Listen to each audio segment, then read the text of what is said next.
Hello, everybody. How you guys doing today? I hope you're doing well. I sure do. And welcome to So You Think You Know the Bible, answer 46. For the answer 46, the answer is no. No. No. All right, let's get to detail with it. The oldest trick of the devil is the first oldest trick of the devil is to make you question God's word, of course. But the second oldest trick of the devil is give you half truth. All right, give you half truth. Just like nowadays, everybody keeps saying, "Do not judge," but if you keep reading the rest, basically it's saying, "Do not be a hypocrite." You know what I mean? But it's the same way. It's the same thing. People read this and do not read two, three more word later and go with it. Said, "Oh, God said, don't eat from the tree of knowledge." You wanna know what they actually said? Let's go. First, let's go to Genesis 2, verse verse 9. And pay attention real quick, all right? The Lord God made all sorts of trees grow upon the ground, the trees that were beautiful and they produced delicious fruit. In the middle of the garden, he placed a tree of life and a tree of knowledge, wait for it, of good and evil. He placed a tree of knowledge of good and evil. He didn't just place the tree of knowledge. It's not like he didn't want them to have knowledge. He just didn't want them to learn about good and evil. Just like when you have a kid, as a parent, me myself, I would love to keep them away from the world. I would do everything in my power to make sure they don't know about any bad thing. Okay? As a parent, you already know that feeling. You know how you want to keep your kid away from the bad stuff in the world. How much more you think God wants to keep us away from that? Now, you might be like, oh, you're just splitting A's. You just, you make it compared to God. Fine. Fine. We make it compared to God. I agree with you.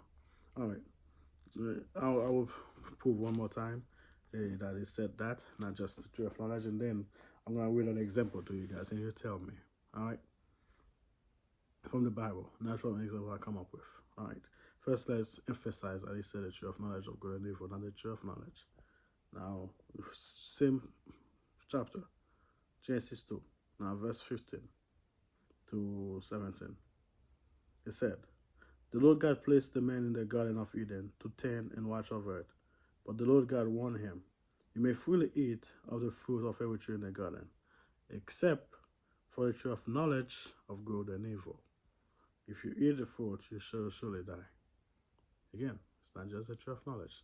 Why do I know it's not just the tree of knowledge? If you keep reading, let's go to verse 18 all the way to 23, right? If you keep reading from verse 18 either. Then the Lord God said, "It is not good for a man to be alone. I will make a helper who is just right for him." So the Lord God formed from the ground all the wild animals and all the birds of the sky. He brought them to the man to see what he would call them. And the man chose a name for each one. So you're telling me, somebody that knows nothing, that have no knowledge, name every single animal in the world, and he didn't name them none of them the same name, and you think he's an idiot? You think God wanted him to be an idiot? God wanted us to be an idiot. You think he's a moron? A moron named every animals in the world. Every one of them. That was before it from the fruit of good, knowledge of good and evil. You think that's just splitting ears still? Okay, let's keep reading.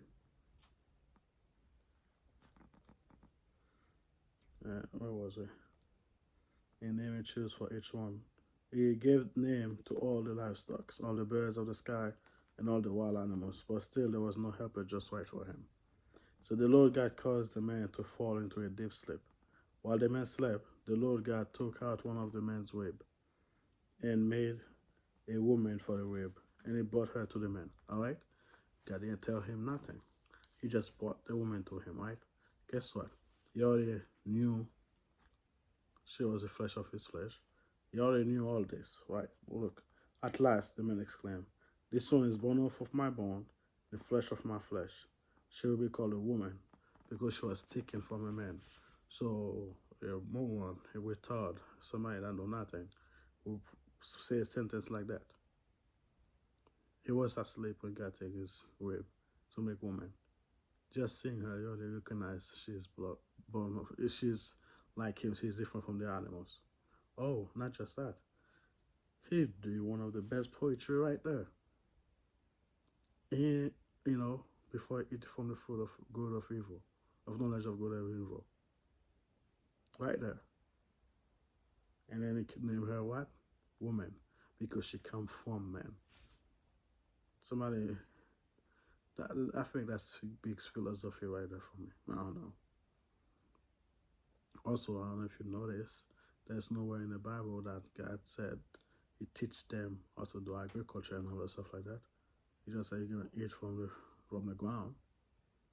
So you're gonna till it, right? God said, okay, that's what you're gonna have to do to survive.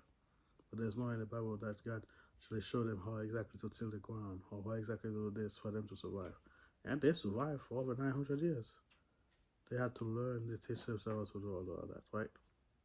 When the fruit is supposed to help them discern between good and evil. That's it. Do not let the devil trick you guys by giving you half truth. Do not let, like I can read any part of the Bible and just read one part of it and don't read the rest and tell you that's what the Bible said. Heck, I don't remember what part of the Bible it was, but be like, oh, there's no God. I can read that part and say there's no God. And I'd be like, you see, the Bible said there's no God.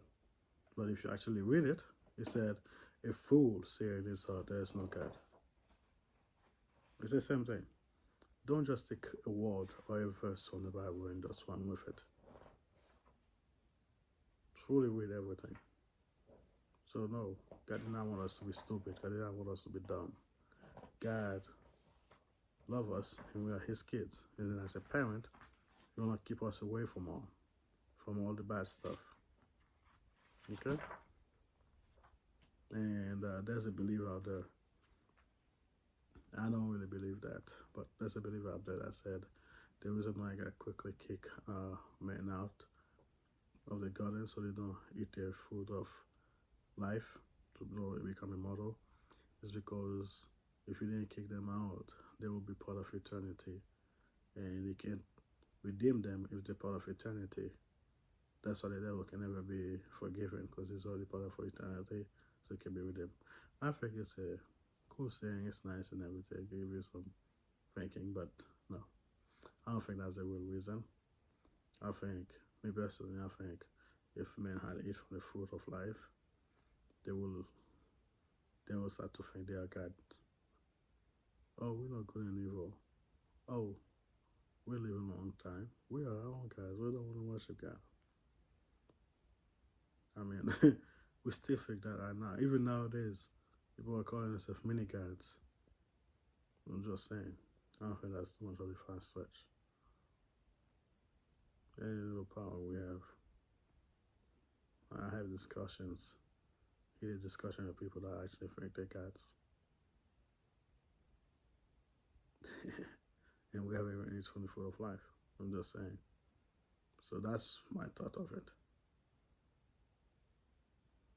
But anyway, I hope that helped.